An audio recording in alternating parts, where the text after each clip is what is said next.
தமிழ் உறவுகள் வணக்கம்.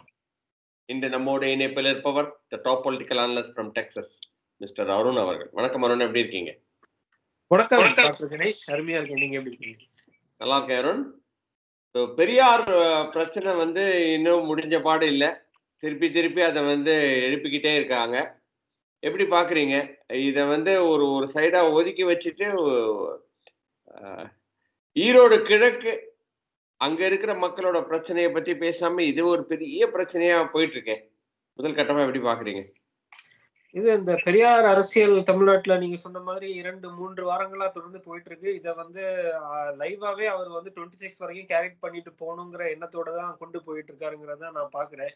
ஏன்னா அவரு நீங்க 2026 தேர்தலை பொறுத்த வரைக்கும் அவருக்கு கொள்கை அளவிலையும் தமிழ் தேசியம் வெர்சஸ் திராவிடம்ங்கிற ஒரு போட்டியை செட் பண்ணணும். அதே மாதிரி கள அரசியல்ல ஸ்டாலின் வெர்சஸ் சீமான் அவர்கள்னு ஒரு அரசியல் களத்தையும் செட் பண்ணணும். இந்த 2 தேவையும் 26க்குள்ள நடந்தாகணும். அதுக்காக அவர் எடுத்திருக்கிற பாதை தான் இந்த பெரியார் அரசியல். இந்த பெரியார் அரசியலை பெரியாரின் கைத்தடியா பிரபாகரன் துவக்கா அப்படிங்கிற மாதிரி நான் இந்த அரசியல் எடுத்துட்டு போகணுங்கிறது அவரோட ஸ்ட்ராட்டஜி. அதை அவர் சொல்றாரு, அவரே சொல்றாரு.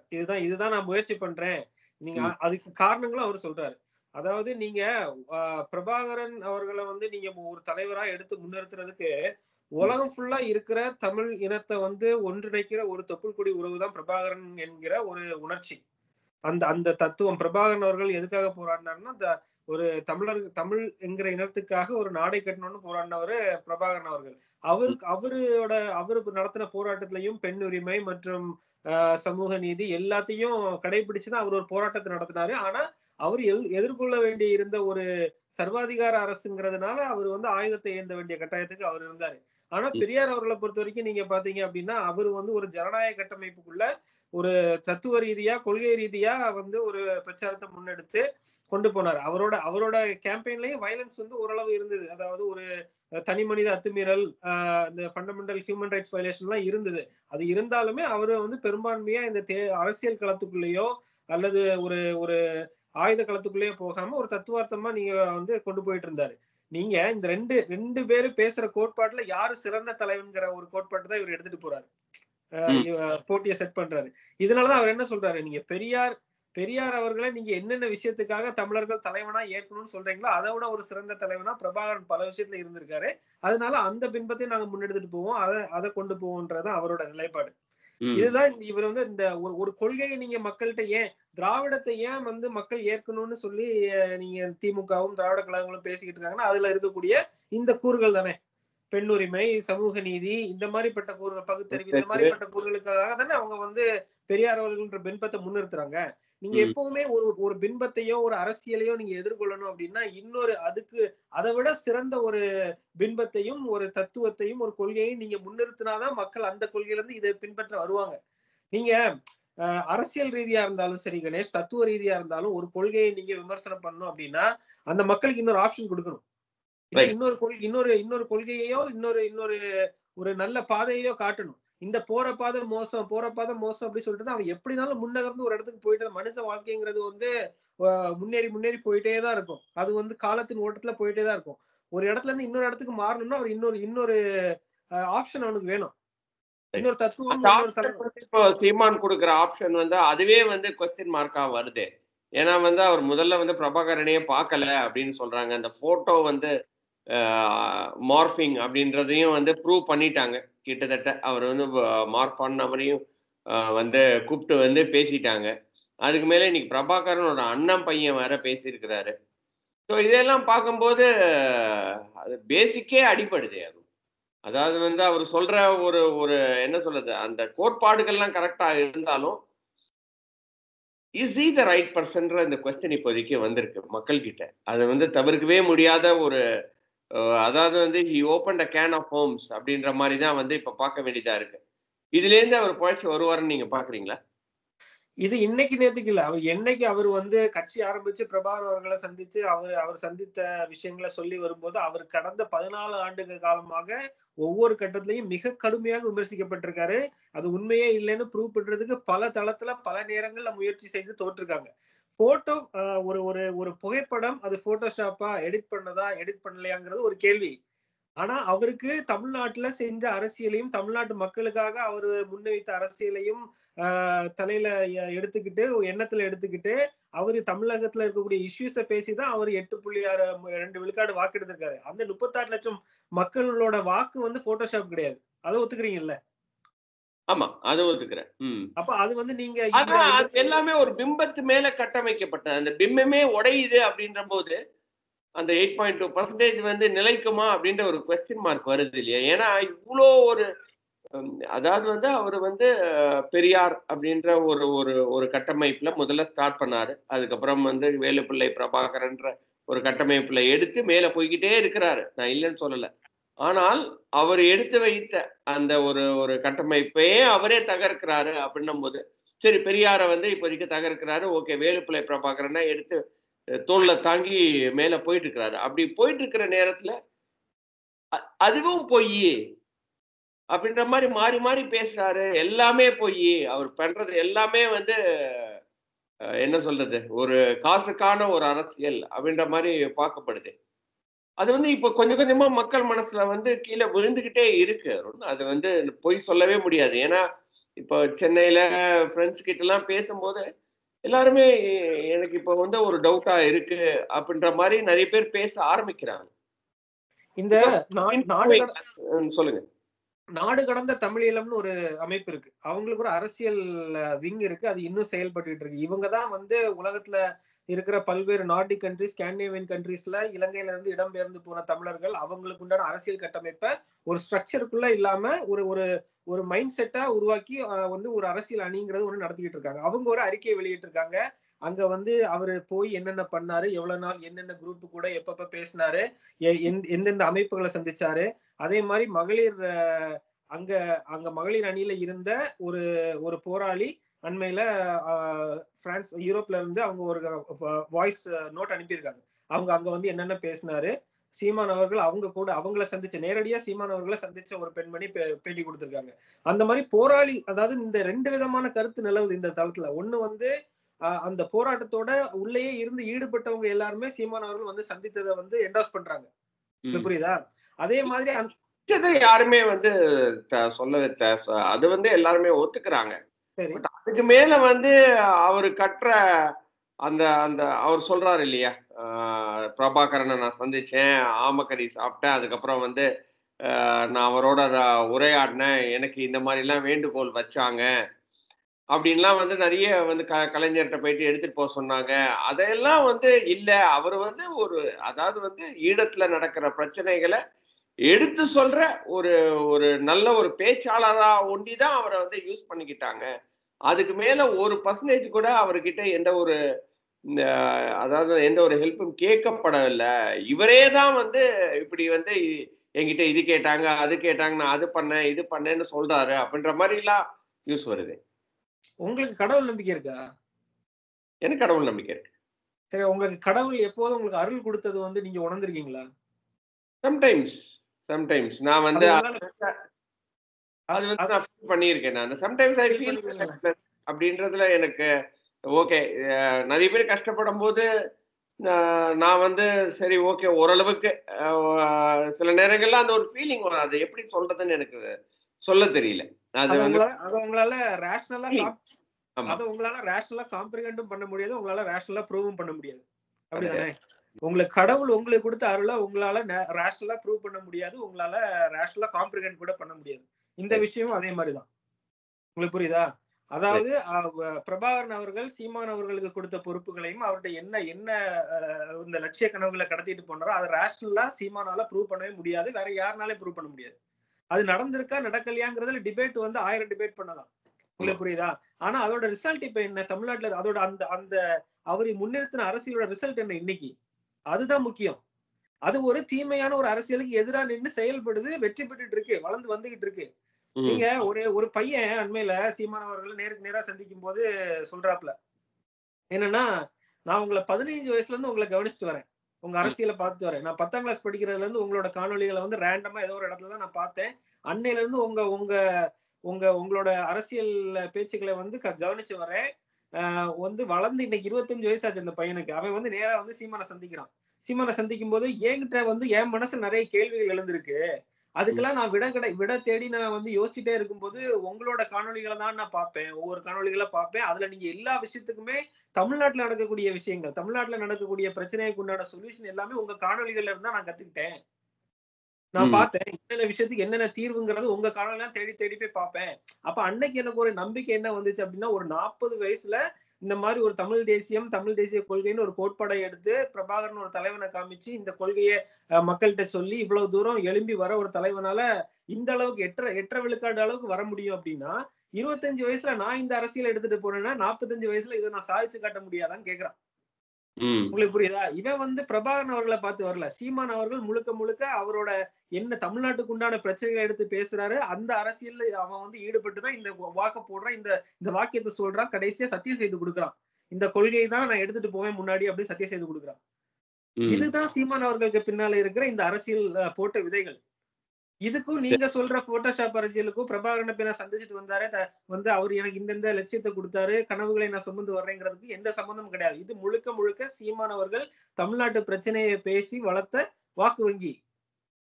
அது உணர்ச்சியான விஷயங்கள். மாற்று கருத்தே கிடையாது.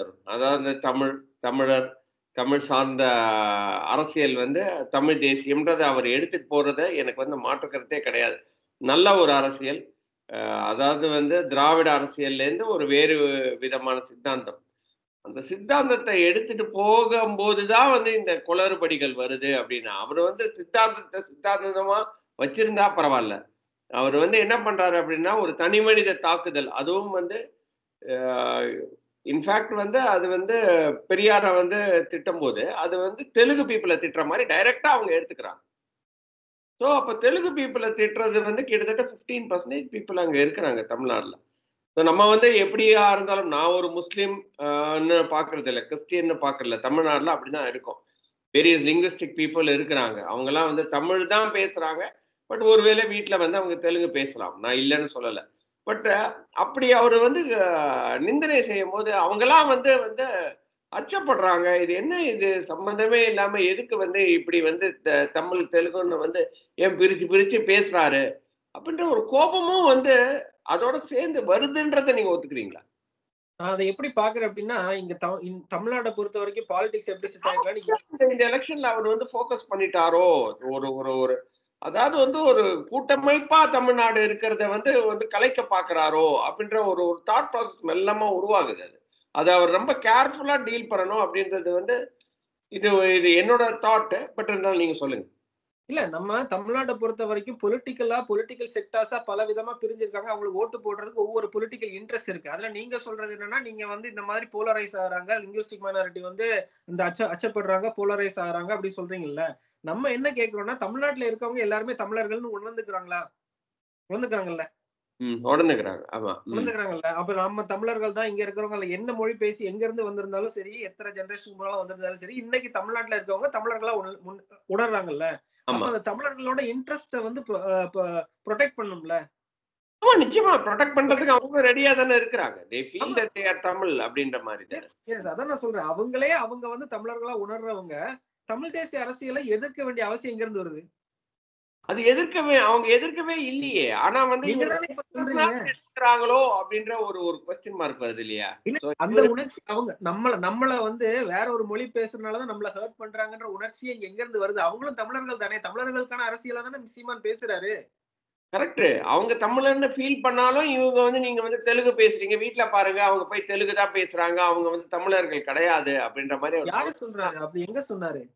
அவர் நெறைய நேரத்துல சொல்லியிருக்கிறாருல்ல அருண். அவரு வந்து இப்பவும் சொல்றாரு. அவங்க வந்து தெலுங்கு பேசுறவங்க அப்படின்ற மாரி தான் அவர் வந்து அத கட்டமைக்கும்போது தான் அந்த இடத்துல வந்து அது வந்து இவ்வளோ நாளா அது தோணல மக்கள்கிட்ட. இவ்வளோ நாளா தோணல. அத வந்து இப்போ வந்து ஜாஸ்தியா தோண வைக்கிறாரு அப்படின்றது தான் வந்து இங்க இருக்கிற ஒரு ஒரு தவறான ஒரு புரிதல்னு கூட இருக்கலாம். அப்படிதான் வந்து என் ஃப்ரெண்ட்ஸ் எல்லாம் சொல்றாங்க இன்னைக்கு. எ ஐ அம் நாட் கம்ஃபர்டபிள் அப்படின்றாங்க. இவ்வளோ நாளா வந்து நீங்க சொன்ன மாரி அது தெலுங்கு ஃப்ரெண்ட்ஸ் எல்லாம் வந்து அவர சப்போர்ட் பண்ணவங்க இன்னைக்கு கொஞ்சம் கொஞ்சமா விலகி போறாங்க. வேணாம்ப்பா இவரு வந்து சரியில்ல. ஏன்னா வந்து இவரு வந்து நம்மளையே வந்து இது ரொம்ப இது கஷ்டப்படுத்துறாரு அப்படின்ற அளவுக்கு போறவங்க நீங்க பிராக்டிகல் பாலிடிக்ஸ்ல கள அரசியல்ல இந்த மாதிரி ஒரு போலரைசேஷன் நடக்கிறது வந்து ஒரு ஒரு அது வந்து சாதாரணமா நடக்கக்கூடிய விஷயம். அது ஏன் நடக்குது அப்படின்னா இந்த இந்த கொள்கை இருக்குல்ல. இப்ப நான் சொல்றேன், நான் கேட்ட கேள்வி உங்களுக்கு புரியுதா? நீங்க தமிழ்நாட்டுல எல்லாருமே தமிழர்களா உணர்றீங்க அப்படின்னா இந்த திமுக அரசு கருணாநிதி அவர்களானாலும் சரி, ஸ்டாலின் அவர்களானாலும் சரி, ஜெயலலிதா அவர்களானாலும் சரி, தமிழர்கள் அதாவது தமிழ்நாட்டு மக்களுக்கு தீங்கான ஒரு அரசியலை செஞ்சாங்கல்ல. நிறைய விஷயங்களை வந்து இந்த கரெக்ட் பண்ணி கொண்டு வந்தாங்க, ஒரு சிஸ்டத்தை கரெக்ட் பண்ணாங்க. இவ்வளவு வழக்கொள்ளைகள் நடக்குது, கொள்ளையடிக்கக்கூடிய மினிஸ்டர்ஸ் வச்சிருக்காங்க, எல்லா அநியாயம் வெளிப்படையா நடக்குதுல்ல. நான் இன்னைக்கு யூஎஸ்ல இருக்கிறேன், அது காரணம் யார் தெரியுமா? நத்தம் விஸ்வநாதன் தான், அந்த எலக்ட்ரிசிட்டி போர்டு மந்திரி தான். அவர் அன்னைக்கு வந்து ஏன்னா என்னோட இபி அப்ரெண்டிஸ் முடிச்சு 5 லட்சம் ரூபாய் கொடுத்துதான் இபிக்கு போக முடியும் அப்படிங்கிற நிலைமை இருந்தனாலதான், என் மனசாட்சி அது ஒத்துக்காத காரணத்தினாலதான் அதை வேண்டாம்னு சொல்லிட்டு நான் வந்து அதுக்கப்புறம் என்னோட ஹையர் ஸ்டடீஸ்க்காக இங்க வந்து இப்ப யூஎஸ்ல காரணமே அவர் தான். அப்ப என் மனசுல ஒரு அரசியல் இருக்கு, சரியா? இப்ப எங்க அம்மா மலையாளின்னா அவங்க வந்து எங்க அம்மா மலையாளி, அப்பா அப்பா தமிழ், சரியா? அப்ப எனக்கு நான் மலையாளமும் பேசுவேன், தமிழும் பேசுவேன். நான் கன்னியாகுமரி மாவட்டத்தை சார்ந்தவன். மலையாளமும் சலரமா என்னால பேச வரும். நான் என்ன உணர்றேன் அப்படின்னா, தமிழ்நாட்டுல தமிழ் மக்களுக்கு இருக்கிற பிரச்சனை, எனக்கு நான் உணர்ந்த பிரச்சனைகளை தீர்க்கிறதுக்கு தான் சீமான் அவர்கள் வந்து மேடை போட்டு பேசிட்டு இருந்தாரு ஒரு காலத்துல. உங்களுக்கு புரியுதா? நான் அப்போ தமிழ்நாட்டுல இருக்கிற தமிழனா உணர்ற எல்லாருக்குமே இந்த பிரச்சனை இருக்கு. ஒரு அப்பாயின்மெண்ட்டுக்கு நீங்க காசு கொடுக்காம உங்களால அப்பாயின்மெண்ட் போட முடியுதா? உங்களால இடமாற்றம் வாங்க முடியுதா? இதை சகிச்சுக்கிட்டு நீங்க வந்து அப்ப என்ன காரணத்துக்காக நீங்க திராவிட கட்சிகள் ஓட்டு போடுறீங்க?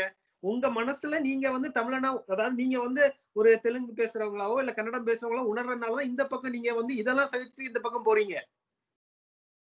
இதெல்லாம் உங்களோட வாழ்வாதார பிரச்சனையில இது ஃபீல் பண்ணாலுமே அவரு வந்து சரி ஓகே, ஏன்னா வந்து தமிழரா நம்ம ஃபீல் பண்ணாலுமே இப்ப வந்து அவரு வந்து பேசுறது எல்லாமே வந்து தெலுங்கு பீப்புள், கன்னட பீப்புள் அவங்கள வந்து குறை சொல்ற மாதிரி பேசுறாரு. அப்ப அவர் என்ன சொல்றாரு? ஓகே, அவர் சொல்லியிருக்கலாம் என்ன, பெரியார் வந்து தமிழர் சனியன்னு சொன்னார், மிகப்பெரிய தவறு. நான் அதுல வந்து மாற்று கருத்தே கிடையாது, ரைட்டா? அப்ப அவர் என்ன ஒரு வார்த்தை சொல்றாரு? அப்ப வந்து இங்க இருக்கிற கன்னட பீப்புள் கேட்க மாட்டாங்களா? அப்ப இங்க இருக்கிற தெலுங்கு பீப்புள கேட்க மாட்டாங்களான்னு அவர் சொல்லும் போது, நாங்க அப்படி கேட்கவே இல்லையே அப்படின்னு தானே அவங்க ஃபீல் பண்றாங்க, இல்லையா? அப்ப செக்ரிகேட் பண்ணும்போது அவங்க வந்து அவங்க சொல்லாம அவங்க வந்து அவங்களுக்குள்ள அதை விதைக்கிறாரு அப்படின்றதுதான். நான் சொல்லல, நான் தமிழ், நீங்களும் தமிழ், நீங்க அப்படி யோசிக்க மாட்டேன்றீங்க. பட் அது இல்லாதவன் யோசிக்கிறான் இல்லையா? இப்ப நான் வந்து எங்க வீட்டுல தெலுங்கு தான் பேசுறேன் அப்படின்னு வச்சுப்போம், ஆனா நான் தமிழ்னு ஃபீல் பண்றேன். எங்க வீட்டுல மூதாதையர்கள் இங்க வந்து செட்டில் ஆயிட்டாங்க. அவங்க ஒரு 15% 18% இருக்காங்க மைனாரிட்டி லிங்குவிஸ்டிக்ஸ், இல்லையா? அவங்களுக்கு அது கம்ஃபர்டபுள் இல்லாத மாதிரி அவர் பண்றது வந்து சரியா? அத வந்து is opening a can of worms. அது ஜாஸ்தியா வந்து அதுவும் வந்து பெரியாரை பத்தி பேசும்போது பெரியாரை நிந்திக்கணும்னு சொல்லிட்டு அவர் ஒரு தவறான ஒரு பாதையில வந்து எடுக்கிறாரோ அப்படின்ற ஒரு சிந்தனை வந்து இது வந்து ஒரு அறிவு தளத்துல புரிதலின்மையினால வரக்கூடியதுதான். நான் சொன்ன மாதிரி நீங்க இந்த தெலுங்கு பேசுறது, தமிழ் பேசுறது எல்லாமே ரெண்டாவது விஷயம் கணேஷ். அது வந்து ஒரு மைக்ரேட் ஆகி வந்தவங்களோட ஒரு பழக்க வழக்கங்கள். இவங்க எல்லாருமே இங்க வந்து தமிழர்களா தானே செட்டில் இருக்காங்க. அப்ப வந்து நீங்க பெரியார் வந்து இந்த மாதிரி தமிழை பழிக்கும் போது இந்த மாதிரி பேசி, இந்த மாதிரி நீங்க சொல்றீங்கல்ல, இங்கே வந்து பிறமொழியாளர்கள் இங்க வந்து தமிழை படித்து தமிழை உணர்ந்தவர்கள் யாரையாவது இதை எதிர்த்து பேசினாங்களான்னு கேட்கிறேன். பெரியார்ல நீங்க இப்படி தமிழ்நாட்டுல இருந்து தமிழர் சனியன்னு சொல்லக்கூடாது, காட்டு பிராணி சொல்லக்கூடாது, திருக்குறளை மலம்னு சொல்லக்கூடாதுன்னு யாராவது எதிர்த்து பேசியிருக்காங்களான்னு கேட்கிறேன். தமிழர், அதாவது நீங்க நான் ஒரே ஒரு கேள்விதான், தமிழனா உணர்றவன் எங்கேயாவது தமிழை பழித்து பேசி இந்த மாதிரி ஒரு தலைவர் உருவாகி இருக்காரான்னு மட்டும் நீங்க சொல்லுங்க. இல்ல, உருவானது கிடையாது. பட் ஆனா வந்து அது தவறுன்றத வந்து எனக்கும் பெரியார் பிடிக்கும். நான் அதுல வந்து நான் என்னைக்கா இருந்தாலும் அதை வந்து நான் வந்து மறைச்சதும் கிடையாது. ஸோ அதனால எனக்கு பெரியாரை பிடிக்கும். அவர் தமிழை வந்து நிந்திச்சது எனக்கு வந்து மிகப்பெரிய ஒரு கோபம் இருக்கு. அதே மாதிரி கடவுள் மறுப்புன்னா நான் தினமும் கோயிலுக்கு போறவன். நேற்றுக்கு கூட வந்து கோயிலுக்கு போயிட்டு இருந்தேன். ஆனா அதையெல்லாம் தாண்டி எனக்கு வந்து பெரியாரை பிடிக்கும். ஏன்னா வந்து நம்ம சொல்ற மாதிரி சமூக சிந்தனை, அதுக்கப்புறம் பகுத்தறிவு, அதுக்கப்புறம் வந்து சமூக நீதி, இந்த மாதிரி சில விஷயங்கள்ல அவரை எனக்கு பிடிக்கும். அந்த ஒரு கட்டமைப்பை வச்சு கொடுத்தாருன்றது எல்லாரும் பண்ணாங்க. அவர் முன்னெடுத்து போய் அந்த ஒரு கட்டமைப்புல கொஞ்சம் ஜாஸ்தியா பண்ணாரு. இப்ப நம்ம சொல்ற மாதிரி தான் இண்டிபெண்டன்ஸ் எல்லாருமே தான் போராடினாங்க. ஆனா 1% இஸ் ஃபாதர் ஆஃப் த நேஷன்ற மாதிரி இங்கே ஒரு பெரியார், ஒரு தந்தை பெரியார் அப்படின்னு ஒருத்தங்க இருக்கிறாங்க. ஸோ அந்த ஒரு கட்டமைப்பை வந்து உடைக்கிறது, அதை உடைக்கிற போது you are also affecting other people who are in fact supporting you. சீமான பிடித்து உள்ள வந்த ஒரு மக்களை வந்து அவரே வந்து வெளியே அனுப்புறாரோ அப்படின்ற ஒரு அச்சம் எனக்கு வந்து வருது.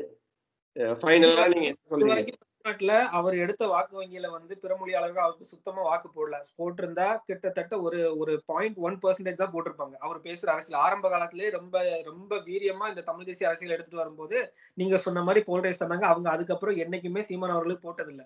சோ பொலிட்டிக்கல் மெட்டீரியல் பாலிடிக்ஸ்ல இந்த ஓட்ட எதிர்பார்த்து அவர் அரசியலே பண்ண முடியாது. ஓகே. ஆனா புது எப்படி இஷ்யூஸ் சொல்றீங்க? புது ம். இஷ்யூஸ்ல வந்து உள்ள அரசியலுக்கு அவருக்கு ஆள் கொண்டு வரணும். இதுல அவருக்கு எவ்வளவு பெரிய கெயின் அப்டின்னா, இந்த கருத்துருவாக்கத்துல பெரிய விஷயத்துல இருக்கக்கூடிய எல்லாருமே கெயினா உள்ள வர்றாங்க. அதுதான் பாசிட்டிவ் நெறைய இருக்கனால இந்த அரசியல் எடுக்கிறாரு. மெட்டீரியல் பாலிடிக்ஸ்ல உங்கள சொல்ல வரேன். அவருக்கு போத் கோட்பாட்டு அளவுலயும், மெட்டீரியல் பாலிடிக்ஸ்லயும் இது பெரிய லாபத்த குடுக்குது. அதனால இந்த அரசியல் அவர் பண்றாரு. அப்போ வந்து நிச்சயமா வந்து over the period of time increase ஆகும் அப்படின்ற மாரி தான் நீங்க பார்க்குறீங்க இல்லையா? இப்போ ஆமா இந்த இதுல வந்து எவ்வளோ பெர்சன்டேஜ் வாங்குறான்றத ஒரு ஓரளவுக்கு ஒரு குறியீடு வைக்கலாம். இப்ப 2026ல வந்து ஏன்னா, நீங்க சொல்ற அந்த மைனாரிட்டி லிங்குவிஸ்டிக்ஸ்லயுமே வந்து நெறைய யங்ஸ்டர்ஸ் இருக்காங்க. அந்த யங்ஸ்டர்ஸ் எல்லாருமே வந்து தே ஆர் ஆல் சப்போர்ட்டிங் சீமான். நீங்க அந்த ஓட்ட நீங்க இழக்கிறீங்க. பட் இருந்தாலும் வந்து சரி பார்ப்போம். எப்படி எப்படி ஏன்னா வந்து numbers will only be realistic. அதுதான். நம்ம எவ்வளோதான் பேசினாலும் நம்பர்ஸ் வந்து சொல்லிட போகுது. Any final thoughts Arun? நீங்க என்ன சொல்ல நீங்க இடையில சொன்ன ஒரு கருத்து காசுக்காக தான் இந்த அரசியல பண்றாரு அப்டி சொல்றீங்க. நீங்க ம். சீமான் அவர்கள இவ்வளவு நாள் கவனிச்சு இல்ல வந்திருந்தீங்கன்னா, நான் அவர் சொல்லவே இல்ல. நான் அப்படி சொல்லல. பட் அது மாரி ஒரு ஃபீலிங் வர வர கொஞ்சம் கொஞ்சமா வர ஆரம்பிக்குது அப்படின்னு. ஆமா. காசுக்காக அரசியல் பண்ணணும்னா என்ன கணக்குன்னா, அவருக்கு இதுவரைக்கும் வந்த ஆப்பர்ச்சுனிட்டீஸ்லாம் உங்களுக்கே தெரியும். எவ்வளவு பெரிய பேரங்கள் அவர்ட்ட பேசப்பட்டது. அவர் ஒரு காசு வாங்கிட்டு அத வந்து செட்டில் ஆயிருக்கணும். இந்த அரசியல கைவிட்டுருக்கணும். காம்ப்ரமைஸ் பண்ணியிருக்கணும். அவர் என்னைக்கோ பண்ணியிருக்கலாம். நிச்சயமா. அவர் இந்த அளவுக்கு தன்னையே வருத்தி, அவர் வந்து அவரு இப்ப வந்துட்டு இருக்க பாதைகள், அவரு அவர் வருத்தி அரசியல் பண்ணிட்டு இருக்காரு இல்லையா? இது வந்து காசுக்காக பண்ற அரசியல் மாதிரி தெரியல. அது உணர்ந்தனால தான் இவ்வளவு பேர் மக்கள் அவருக்கு வந்து அங்கீகாரத்த அரசியல் கட்சி அங்கீகாரத்த குடுத்துருக்காங்கன்றத நான் பார்க்கிறேன். சோ அந்த ஒரு விமர்சனத்த வந்து அவர் மேல வைக்கிறது அவ்வளவு பொருத்தமா இல்லங்கிறதா என்னோட கருத்து. நிச்சயமா. இல்ல அதான் நம்ம சொல்றோம் இல்லையா? நம்ம வந்து எலக்ஷன்ஸ் வந்து will will prove the results and ஆனா வந்து நிச்சயமா மக்களோட சப்போர்ட்டும் வந்து எப்படி இருக்கு அப்படின்றத நம்மளால இப்ப புரிஞ்சுக்க முடியல. 2 சைடும் வந்து வீரியமா பேசிட்டு இருக்கிறாங்க. ஆனா வந்து ரொம்ப இன்ட்ரஸ்டிங்கா போகுது. அதுதான் வந்து உண்மையான ஒரு கள நிலவரம். இன்னொரு வீடியோவில் சந்திக்கிறேன் அருண். அதுவரை நன்றி, வணக்கம். வாழ்க வளமுடன்.